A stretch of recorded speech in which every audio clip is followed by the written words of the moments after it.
Hey there and welcome back to Andy's podcast where we don't do boring. This is my spot on the little blue and green dot. And here we are talking about experience and passion. Oh, there's a new word, passion. No, experience, communication, time, money, balance and compromise. So that's what we talk about because it affects every day of your life. It affects every day of my life. I have to do at least one of those. Usually it's communication. So that's why I do this, to try and make myself more eloquent and make more sense of my communication. So yes, that'll take some doing. Anyway, so one of the things I've heard a lot lately, of course in the summer you hear it and everything else, especially on the beach when people are on vacation, that we talk about all sorts of subjects. That's why I find my job so fascinating. I get to meet people from all walks of life, which is fantastic. And one of the there was a young lady on the beach the other day and she wants to do something, and I don't think the family are very keen on her doing this. She wants to go to I think theatre school, and her dad just says no, that's just a waste of time. It's such, no, we don't want her to do that. We want her to go to college. Okay, well, she's going to college, but theatre.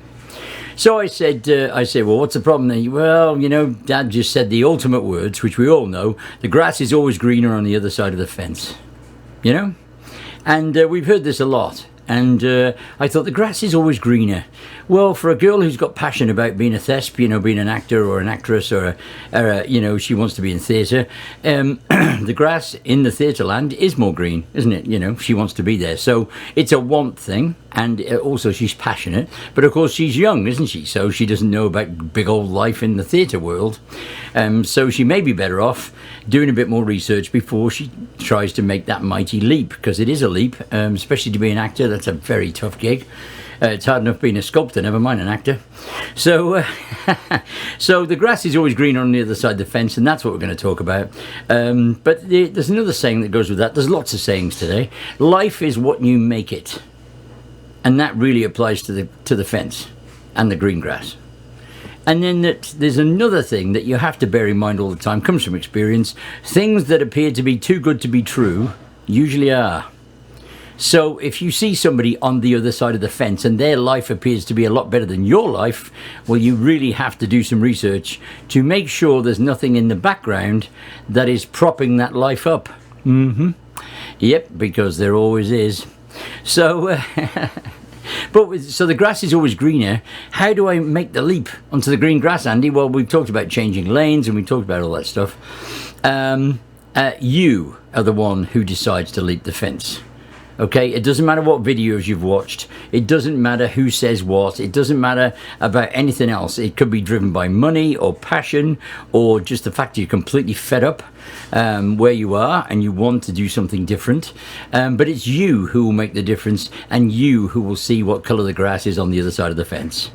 Okay, experience tells us not to leap. Look before you leap, and that's good advice, because if you're looking, you can do a bit of research while you're looking around. So don't always leap. I mean, sometimes situations get so desperate you just quit and you say, right, that's it, I'm going to do something else. Well, that's fine, but yeah, you need to do a bit of thinking before you quit. Wait a couple of extra days and do some research right before you leave, and then you'll be better prepared. But if you don't do any research and just walk, well, that's a very different thing. But it's you who are going to decide. When I started life as a motorcycle engineer, and I loved it. I wanted to work in motorbikes my whole life. But when I actually got a family, I realized that I had no chance. I mean, there was no income in it. It's a family-run thing, motorcycles. They're not a big business, and you can't earn a lot of money. So even if you own the place, I mean, I know plenty of motorcycle dealers, or I did do, and yeah, none of them ever appeared to be wealthy. It was they didn't appear to have all the things that we dream we can have when we run our own business. Well, they just appeared to be normal people, and that's because they were, and they did it for the passion of it. So so I started as an engineer, and then I basically reached a point where I just couldn't earn any more money. I'd reached my limit in terms of I was working for people, I was working for myself, and then I just couldn't make any more of it. So a friend of mine called me and said, I've got the job for you, Hancock. I hadn't seen this guy since I was at high school. And I said, okay, what's the job? And he said, selling insurance. Right. I had a bit more hair then, bigger beard, And so I just started laughing. You think I could sell insurance? And he said, you could sell sand to the Arabs, buddy. I said, okay, right. what does that mean? He said, this job just involves you communicating, you talking to people. You could do that all day long. So I thought, right, you know what? He's got a point. I can talk, and I could easily sell stuff. I sell stuff all day, sell stuff for motorbikes. So I decided not to be an apathetic and stick where I was, because I had a necessity, which was my children. Then I had two children by then. And so I thought, I've got to earn more money. And I had debts, you know, not big debts, but I had debts, and I didn't like that. So I was the one who decided to not be an apathetic. I'm going to break out of my motorcycle bubble and go and do something completely left field. And when people heard I was going to go and sell insurance, they were just roaring. You are going to sell insurance? Because I had hair way longer than this. You know, I'm pointing down below my shoulders. And for all those who were driving, of course. And and I had a big old beard like Grizzly Adams. Yes, like Grizzly Adams. So when I went to the interview, the man was quite shocked. I had a jacket on and I had a shirt and a tie, but it was, you know, I looked like Grizzly Adams with a shirt and a tie on. So he said, are you prepared to, one of his first questions was, he said, well, that's an interesting haircut you've got there. He said, are you prepared to cut your hair and shave your beard and do all that stuff? And I said, yes. Are you prepared to give me a job? And he said, why would you ask me that? I said, because I need a job that pays real money. I have 2 children. I'm highly motivated. I have a place, a rent, which I have to pay rent on. So I'm highly motivated to earn good money. And if this is a job that really does pay good money, I'm very interested. And yes, I'll do whatever it takes. So I was motivated to change, but I was also going to change myself in order to get the job. And I said, is there training and is it paid? And he said, yes, there's training for a week and you're paid. And I said, okay. I said, right, we're good. And he said, what would you do in this situation? What would you do? You know, and I gave all the right answers because I was used to selling things. So I decided I was going to break out of my bubble because I was in a bubble. I was in a motorbike bubble. And I thought life was rosy, but it wasn't. I had no money. And then I'm going to change lanes. I'm going to completely change lanes. I'm going to go from the country lane to the freeway. And then because I'm not content with what's happening. And it was financial in my case. I had to earn more money because I had a family. You know, I had to step up and take responsibility and actually earn more money. So, yes, the grass was greener. Or I didn't know what the grass was like when I sold insurance. I had no idea. So I went to the training course. And after that, I thought, wow, there really is no limit on what you can earn with this stuff. And that's what motivated me. I thought, yeah, if I sell 5 policies a day, I earn enough to live. But if I sell 25 policies a day, I've got enough to do whatever I want, pay my debts off, maybe have a new car, all that sort of stuff. So it really motivated me by being able to use my big mouth to sell something which would give me a good living. And it did. And I went on to do that job, and then I became a broker. I was a salesman, a direct salesman for a while. And then I went on to get my own brokerage. So I became an insurance broker, and that was great, and that was fabulous. But there was the problem I explained before about going bankrupt. Well, I didn't go bankrupt, but the bank withdrawing their support. So I learned a big life lesson, and then I changed lanes again. I've never been without work in my life, so I went to work through necessity. It doesn't matter what I did. Cleaned factories, drove trucks, it doesn't matter. I just did it to earn money. And then I became an artist, which was another leap.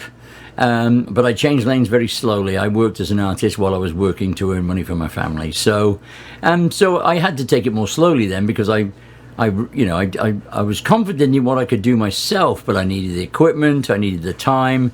And when you get into the art world, you find that people have been there a long time. So you have to work at what you do. And I set out with the ambition to do what nobody else was doing. So I made larger than life artwork around the world, and that's what I set out to do, and that's what I achieved. But I've been doing that for 35 years. But it was a slow change of lanes at start, and I broke out of my I then had another bubble, which I was in with the insurance bubble, but I broke out of that. Well, I didn't break out, somebody popped it for me. And said, bing, you haven't got a bubble anymore, buddy. No safety net, no income, nothing. So I then had to pick myself up off the floor, and as I've said, I'm self-motivated anyway. And I thought, well, you can't get any lower than this. Only way is up. So I got off my backside, and I drove a truck for 5 months, and just to earn some money, and just carried on from there. And then I became an artist, and I slowly worked at jobs while I was developing my art practice. Yeah, I was practicing a lot. And I was learning as I went along, but I was very helpful. I was helped along by people who believed in me, what I was going to do. And when they saw what I did, they believed in me some more and they gave me more work. So it was a self-generating thing. So I didn't really jump over the fence because the grass was greener. I saw the green grass and put a fence up. So you have to make the changes. I made the changes. You can make them too, but it's not so easy, is it? You know, you can't just leap around and just go, oh, I'm going to go be an artist today, Mom. Yeah, you have to do the research. You have to think about what you're doing, and you really have to communicate with a lot of people to find out what the grass is like when it's greener on their side of the fence. That's the important thing. You're the one that's going to make the decision, but if you just jump over the fence, that's not a good thing to do. So from experience, I can tell you, do not do that. Make sure you do a bit of research. But of course, if it's via necessity, well, there you go. If you want to earn more money, good, go and earn more money. I mean, I recently ran into somebody who came back to the island for the first time in about 15 years, and they said, I did a college degree, I came back here, and nobody would pay me. They'd pay me nothing. And I was a college graduate, and I had skills. I had practical skills as well, experience, and still nobody would give me any money. So I left. He said I gave up my family and everything else, and not literally, you know, I didn't have children, and I went to another state where my skills were recognised. I was paid 5 times the money I would have got here, and I've got a life over there now, you know. And I thought I'd pop back and see the place, and he said, it hasn't changed. I said, no, neither are the labour rates. And he said, no, I know. My brother still lives here. And he said, I was glad I jumped. He said, because people said I was mad. No family, no support, nothing. Well, yeah, but I did it for the money. And I knew I didn't go to college for 4 years to do nothing, to earn nothing. That's just a waste of my ability. So he made the right decision in his case. And now he has the money so he can fly back to the beach. And yeah, it's great. So it was a really good story to hear. But he made that decision on his own. He left his family, left everybody behind. And he went because he knew he had skills, which he'd trained for 4 years. And he said, I'm not giving them away. And I went and got a good job. So good for him. So the grass is greener on the other side of the fence if you make it. The grass is greener if you look at it with clear eyes, not rose-tinted glasses. If it all looks romantic and shiny, it's too good to be true. Okay, that's just the way it is. It's disappointing to hear that as well. When you've got a passion, you look across it and say, I'm going to go and do this because. Let me give you the greatest example of that, where people who have experience in life don't do the right thing. People move to the island. What they do is they come down with their friends from up north. We have things down here called winter Texans, and they come down for the winter because who the hell wants to be up north when it's minus 25 and you've got to clear 3 feet of snow off your driveway for 5 months? That sounds like murder to me, not, you know, life. Anyway, they come down with their friends for a 2-month break to South Padre Island, where it's very quiet because we don't have that many tourists in the winter because everybody's working and the schools are in and everything else. So it's a nice quiet little island. And they look at it and they go to the restaurants and they hang out with their friends from home and they think it's just marvellous. And then they make a decision to retire down here. And they retire and they sell the house up north, or they give it to the kids or whatever they do, and they move to South Padre. They buy a place and they're just happy as little clams until the summer arrives. And then they're constantly whining about where did all these people come from. They've never come down in the summer. They never bothered. They never ever bothered to come down in the summer to see what it was like on a tourist-based island. They thought it was going to be quiet like it was in the winter. I mean, who on earth dreams this up? I mean, it's having those rose-tinted glasses on. You think, oh, what a wonderful place. We can walk the beach in the morning. There's nobody around. There's plenty of places to go. I won't have to wait for anything. What? I mean, that is just madness on an island based on tourism. So they don't do any research, and they should know better. They jump the fence, and they should know better without doing the research. And it's just the greatest of examples. And what I love even more is when they come down and it's raining.